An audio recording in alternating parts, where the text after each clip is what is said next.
Баршаңызға сәлем. Бүгін біз сіздерге алмалы бәліш шарлотка атты дәмді пирогын қалай жасалуын көрсететін боламыз. Видеоны соңына дейін қараймыз. Ең алдымен ыдысымызға жұмыртқамызды саламыз.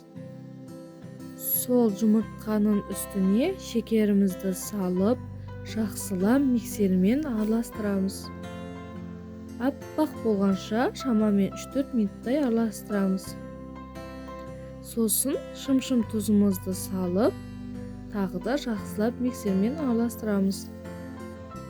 Енді електен өткізілген ұнға қопсытқыш пен ванилинімізді қосып, жақсылап араластырамыз.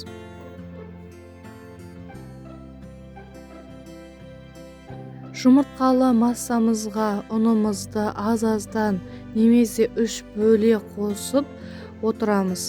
Төменнен жоғарыға қарай жақсылап араластырамыз.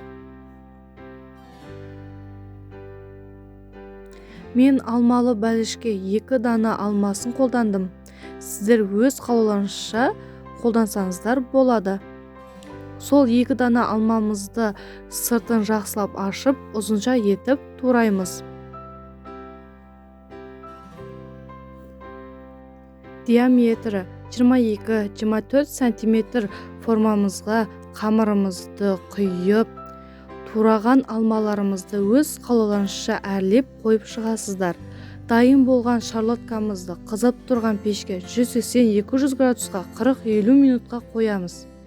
Піскенін осылай ұзын таяқшаның көмегімен білетін боламыз. Енді пирогымызды формадан шығарамыз. Сәндік ретінде қант ұнтағын сепсеңіздер де болады. Өте жұмсақ болатынына сенімдімін.